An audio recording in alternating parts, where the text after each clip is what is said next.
औज़ुबिल्लाहिमिनश्शैतानिर्रजीम बिस्मिल्लाहिर्रहमानिर्रहीम।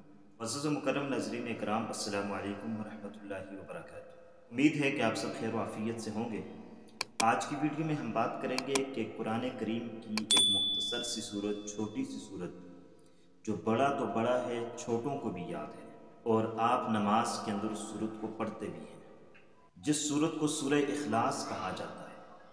सूरह इखलास कुरान की एक अजीम और आला सूरत है, और ये ऐसी सूरत है कि ये हर आदमी को याद है, हर मर्द और औरत को याद है, हर छोटे बड़े को याद है। बहुत से लोग ये शिकवा करते हैं हमें कुरान पढ़ना नहीं आता, तो हम उन्हें कहते हैं कि आप सूरह इखलास तो पढ़ सकते हैं, सूरह इखलास पढ़िए। तो आज की वीडियो में आपको सूरह इखलास का एक वजीफ़ा बतलाने लगा हूँ। सूरह इखलास को पढ़ने के बहुत से फ़वाइद हैं, बहुत से समरात हैं, बहुत से बरक़ात हैं। वीडियो मैंने अपलोड की हुई है, आप देख सकते हैं।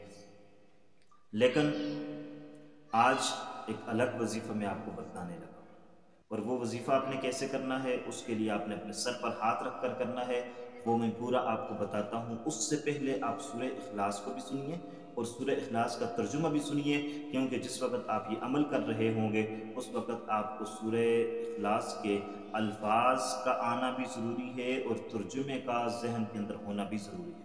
आइए सूरह इखलास को बमाए तर्जुमा सुनते हैं, उसके बाद हम वजीफ़े की तरफ बढ़ते हैं। बिस्मिल्लाहिर्रहमानिर्रहीम। कुल हुवल्लाहु अहद,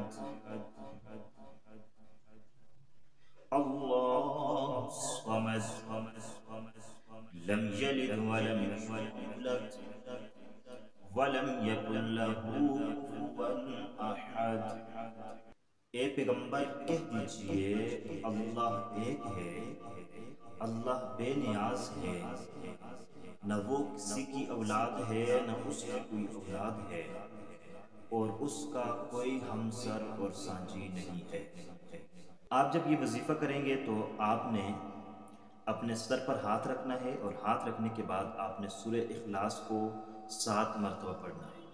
जब आप सूरह इखलास को 7 मरतबा पढ़ रहे होंगे, इस दौरान आपके ज़हन के अंदर सूरह इखलास का तर्जुमा होना ज़रूरी है, और आप सूरह इखलास के तर्जुमे को अपने ज़हन में रख कर 7 मरतबा आप पढ़ेंगे। कुल हुवल्लाहु अहद, अल्लाहुस समद, लम यलिद वलम यूलद वलम यकुल लहू कुफुवन अहद।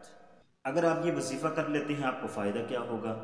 अगर आप ये वजीफ़ा करते हैं तो कर्ज़ से निजात मिल जाएगी।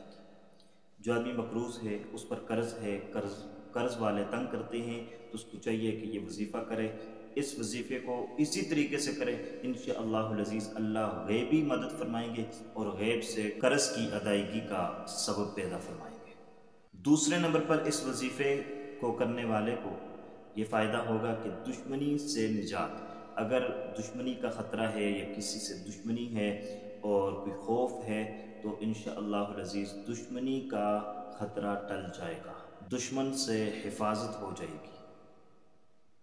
तीसरे नंबर पर किसी भी किस्म का खौफ है, चाहे किसी शख्स से है, चाहे किसी जानवर से है, चाहे कोई और खौफ और डर दिल में मौजूद है, इंशाअल्लाहुल अज़ीज़ ये वजीफ़ा करने से वो खौफ और डर भी दिल से निकल जाएगा। इसके अलावा जो आदमी सूरह इखलास को पढ़ता है और रोज़ाना पढ़ता है, तो अल्लाह तबारक व तआला उसको 36 कुरान पढ़ने का अज्र व सवाब अता फरमाते हैं, और इसके साथ साथ उस पर से गज़ब का दरवाज़ा बंद हो जाता है। अल्लाह का गज़ब, अल्लाह का गुस्सा उस पर नहीं आता, इसलिए कि वो सूरह इखलास को पढ़ने वाला है। सूरह इखलास को पढ़ने का मामूल बनाइए, बतौर वजीफ़ा अगर आप पढ़ना चाहते हैं तो इस तरीके से पढ़िए। इंशाअल्लाहुल अज़ीज़ ये 3 फ़वाइद आपको हासिल होंगे। उम्मीद करते हैं कि आपको हमारी आज की वीडियो पसंद आई होगी। अगर पसंद आई है तो लाइक कर लीजिएगा, चैनल पर नए हैं तो सब्सक्राइब कर लीजिएगा। अल्लाह हाफ़िज़, अस्सलामु अलैकुम व रहमतुल्लाहि व बरकातुहू।